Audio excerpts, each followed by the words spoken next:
नमस्कार दोस्तों, welcome to Himalayan J classes YouTube channel. तो दोस्तों हम पढ़ रहे थे आयु पर आधारित प्रश्न। आज आयु पर आधारित प्रश्न का तीसरा पार्ट है। इसमें आप कुछ नए टाइप के क्वेश्चन सीखेंगे जो कि एग्जामिनेशन पॉइंट ऑफ व्यू से बहुत ज़्यादा इंपॉर्टेंट है। तो जो हमारे पास क्वेश्चन है उसमें लिखा है, देखो एक अरुण है, दूसरा आपके पास दीपक है। उन दोनों की वर्तमान आयु का अंतर आपके पास 14 वर्ष दिया है। 7 वर्ष पूर्व या फिर पहले बोलो, उन दोनों की आयु का अनुपात आपके पास 5:7 था। दीपक की वर्तमान आयु कितनी है? क्या करना है दोस्तों, हमें क्या करना है, दीपक की वर्तमान आयु निकालनी है। और हमारे पास क्या है, 7 वर्ष पूर्व दीपक और अरुण दोनों का अनुपात दिया हुआ है और साथ में जो आपका क्वेश्चन है उसमें उन दोनों की आयु का अंतर भी दिया है। तो दोस्तों मैं बार बार आपको बताता रहता हूं कि जो अनुपात होता है वो कंप्लीट नहीं होता है, उसके साथ कुछ और भी ऐड करना पड़ेगा तब जाके वो कंप्लीट होता है। तो ठीक है, जो हमारे पास अनुपात है वो है ये देखो 5:7। तो 5:7 आपकी अपनी मर्जी है, आप ए से लेकर जेड तक कोई भी कांस्टेंट ले सकते हैं। और ठीक है, मैं x ले लेता हूं तो ये हो जाएगा 5x और दूसरा कितना हो जाएगा 7x।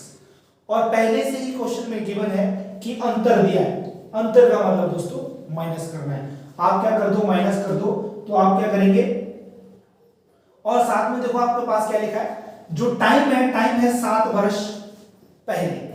जब क्वेश्चन में पहले की बात या फिर पूर्व की बात करेगा उस केस में हम क्या करेंगे, प्लस करेंगे। क्या करेंगे, प्लस करेंगे। अगर हम क्या करेंगे, बाद की बात करेगा तब हम क्या करेंगे, माइनस करेंगे। तो ठीक है, तो हम क्या करेंगे, 5x प्लस 7 आ जाएगा और दूसरा क्या बनेगा हमारे पास 7x प्लस 7।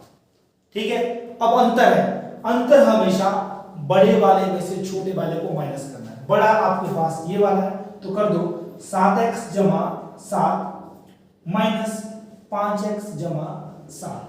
तो ये दोस्तों मेरे पास कितना दिया है, 14 के बराबर दिया है। अब इसको सिंपली खोलो तो ये बन जाएगा 7x जमा 7 minus 5x minus 7 which is equal to 14। 7 से 7 कैंसिल और 7x में से 5x गए तो 2x बच जाएंगे। कितने बचेंगे, 2x x is equal to 14 हो जाएगा। तो यहां से x की वैल्यू 14/2 आ जाएगी जो कि आपके पास 7 आ जाएगा।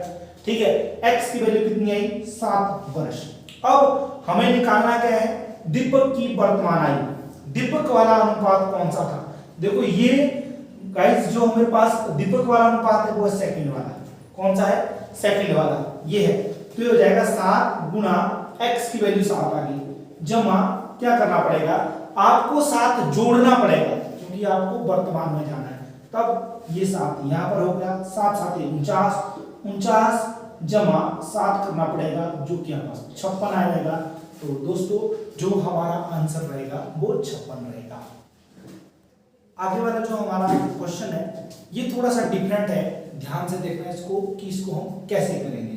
तो मेरे पास क्या दिया, देखो एक समीर है, समीर की आयु अपने पिता की आयु की 1/4 तथा अपनी बहन रीमा की आयु की 2/3 है। समीर, रीमा तथा उसके पिता की आयु का अनुपात क्रमशः कितना होगा। जो हमारा आंसर रहेगा वो किस में निकालना है, अनुपात में निकालना है। ठीक है, पहले तो हमें ये फाइंड आउट करना पड़ेगा कि किसकी आयु कितनी है।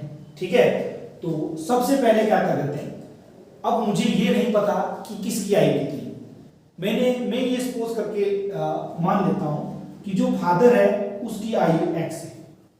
ठीक है, समीर की आयु अपने पिता की 1/4, समीर की आयु अपने पिता की, उसके पिता की आयु x वर्ष है। तो x का 1/4, चौथाई का मतलब 1/4 ये हो गया जो कि आपके पास कितना आ जाएगा, x/4।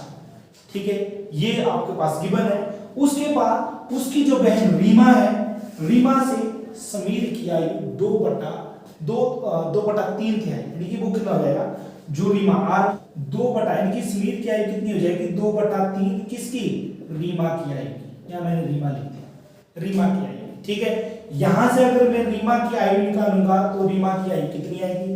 रीमा की आयु क्या आ जाएगी आपके पास? वो आ जाएगी 3/2 गुना समीर की आयु। समीर की आयु पहले निकाली मैंने, देखो कितना आया मेरे पास? x/4। कितना है? x/4। तो ये मेरे पास कितना आया टोटल मिला करके? 3x/4 गुना 8। कितना आ गया? 3x/8 हो गया। अब देखो क्या करना है, अब अनुपात में निकालना है। तो सबसे पहले देखो क्या है मेरे पास, क्या है, जो उसकी बहन है, बहन की आयु पहले, सबसे पहले आपके पास रीमा की आयु।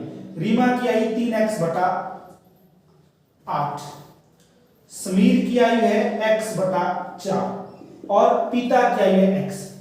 ठीक है, अगर आप इन तीनों का एलसीएम लेंगे तो आपके पास कितना आएगा? देखो 8 एलसीएम आ जाएगा, तो ये आ जाएगा 3x।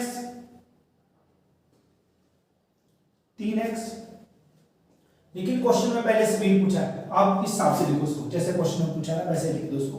तो पहले समीर है x/4, फिर रीमा लिखा है तो ये 3x/8 आ जाएगा, फिर रेशो x आ जाएगा। ठीक है, अब देखो एलसीएम कितना 8 आ रहा है, तो 8 बनाने के लिए यहाँ पर 2 से गुणा करना पड़ना। यहाँ भी ये बनेगा 2x, आगे वाला बनेगा यहाँ 8 आएगा तो यहाँ 3x बचेगा, आगे वाला क्या बनेगा आपके पास? 8x। तो इसका मतलब क्या है, इस x को आप अब लिखना चाहें तो लिखो, क्योंकि x की वैल्यू सबके लिए सेम रहेगी। तो मेरे पास क्या है, क्योंकि अनुपात वैसे भी क्या होता है, कंप्लीट नहीं होता है, तो इसको मैं लिख सकता हूं 2:3:8। ये क्या हो जाएगा दोस्तों? मेरे पास आंसर हो जाएगा। आगे वाला जो हमारे पास क्वेश्चन है ये थोड़ा सा और डिफरेंट है। इस तरह के जो क्वेश्चन है वो भी एग्जाम में बन सकता है। देखो ये जो क्वेश्चन है ये लास्ट टाइम आपके पास रेलवे के एग्जाम में आ चुका है, तो हो सकता है कि आने वाले किसी एग्जाम में दोबारा से रिपीट हो जाए। तो आपके पास क्वेश्चन देखो क्या लिखा है, जयेश अनिल से उतना छोटा है जितना वह प्रशांत से बड़ा है। ठीक है, यदि अनिल प्रशांत की आयु, अनिल तथा प्रशांत की आयु का योग 48 वर्ष, कितना है? 48 वर्ष, तो जयेश कितने साल का है? ठीक है, देखो हम कैसे करेंगे, जयेश, इसको मैंने जे लिख दिया, जयेश क्या है? अनिल से छोटा है, तो इसको कर दिया मैंने a - j, छोटा है, और प्रशांत से बड़ा है। क्या है? प्रशांत से क्या है? बड़ा। तो विच इज इक्वल टू क्या कर दूंगा मैं, प्रशांत से क्या है? जयेश बड़ा है, ऐसा कर। अब साथ में लिखा भी है कि अनिल और प्रशांत की आयु का योग 48 वर्ष है, जोड़ दो। तो देखो आपके पास क्या बनेगा, मेरे पास बनेगा a + p = 2j बनेगा। ठीक है, अब a + p इन दोनों का जोड़ कितना दिया, पहले से लिखा है कि वो कितना आपके पास 48 वर्ष है, तो इसका मतलब 2j कितना होगा आपके पास? 48। तो j की वैल्यू आ गई 48/2 विच इज इक्वल टू 24 वर्ष। तो दोस्तों जो आपके पास जयेश है वो आपके पास 24 साल का हो जाएगा। बहुत ही आसान क्वेश्चन था। ठीक है, इस तरीके से आप इसको याद रख सकते हैं। दोस्तों जो नेक्स्ट क्वेश्चन है, नेक्स्ट क्वेश्चन थोड़ा सा और डिफरेंट है। इस तरह के क्वेश्चन के आने के चांसेस भी एग्जाम में ज्यादा होते हैं। ध्यान से देखना कि इस क्वेश्चन को हम कैसे करेंगे, और अगर आप थोड़ी सी प्रैक्टिस करेंगे तो ये क्वेश्चन आपका विदिन 10 सेकंड के अंदर हो जाता है। ठीक है, कोई ट्रिक्स नहीं है, सिर्फ कॉमन सेंस है कि क्वेश्चन को समझना है, आंसर उसी के अंदर दिया हुआ है। देखो इस क्वेश्चन में क्या लिखा है, एक महिला की आयु अपने पुत्र से 3 गुना है। ठीक है, यहां तक तो ये वाला क्वेश्चन रेशो में भी बन सकता था, क्योंकि महिला 3 गुना है, पुत्र क्या 1 गुना है। लेकिन हम आगे देखते हैं आगे क्या होता है। 5 वर्ष पूर्व पुत्र की आयु अपने पिता की आयु की 1/6 वर्ष थी। इसका मतलब अब हम इसमें रेशो में नहीं कर सकते हैं, तो कुछ और करना पड़ेगा। आगे लिखा है यदि उसके पिता उसकी माता से 5 वर्ष बड़े हैं, 5 साल बड़े हैं। ठीक है, तो पुत्र की वर्तमान आयु कितनी होगी? तो जो पुत्र है वो उसकी वर्तमान आयु कितनी होगी? सिंपल वाला काम, हमने क्या बोल दिया कि जो पुत्र है, पुत्र की मैं लिख दिया, पुत्र को लिख दिया मैंने सन, एस फॉर सन। सन है उसकी जो वर्तमान है वो x वर्ष।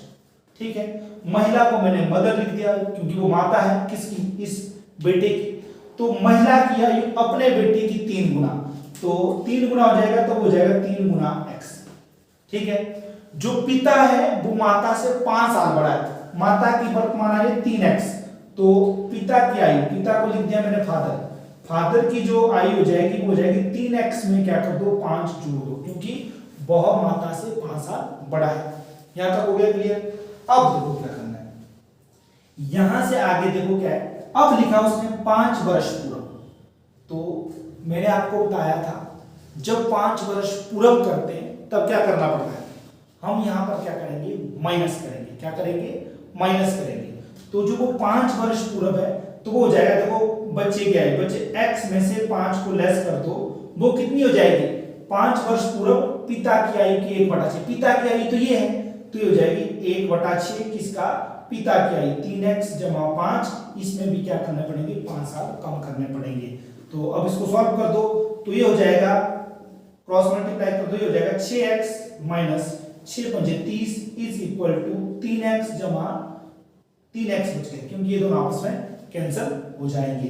अब x वाले इकट्ठे कर दो, 6x minus 3x is equal two plus ये 30 हो जाएंगे, तो यहां पर जाएगा 3x इज इक्वल टू 30, तो आपके पास x आ जाएगा 30/3, जो कि आपके पास कितना आएगा 10 वर्ष। तो दोस्तों जो आपके पास बेटा है वो वर्तमान में 10 साल का आएगा। अगर देखो इस तरह के जो क्वेश्चन है इनको समझने के लिए सिर्फ एक चीज चाहिए, वो है आपके पास आपकी कॉमन सेंस। अगर कॉमन सेंस बिल्कुल ठीक है, क्वेश्चन आपको अच्छे से समझ आ रहा है, तो आप आसानी से उस क्वेश्चन को विद इन 10 सेकंड के अंदर कर सकते हैं। दूसरा दोस्तों, जब भी आपके पास कोई भी क्वेश्चन आता है स्टेटमेंट वाला, तो आपने क्या करना है, उस स्टेटमेंट को थोड़ा थोड़ा ब्रेक करके करना है। कहां तक, जहां पर ऐसा लिखा होता है, देखो क्या लिखा है, एक महिला की आयु अपने पुत्र की आयु से 3 गुना है, यहां तक इसको पहले कंप्लीट कर लो, उसको धीरे धीरे आगे चलते जाना है, सीक्वेंस बनाते जाना है, और लास्ट में आप ऑटोमेटिकली आंसर तक पहुंच जाएंगे। अगर आपको हमारी वीडियो पसंद आई तो लाइक शेयर कमेंट और हमारे चैनल को सब्सक्राइब करें।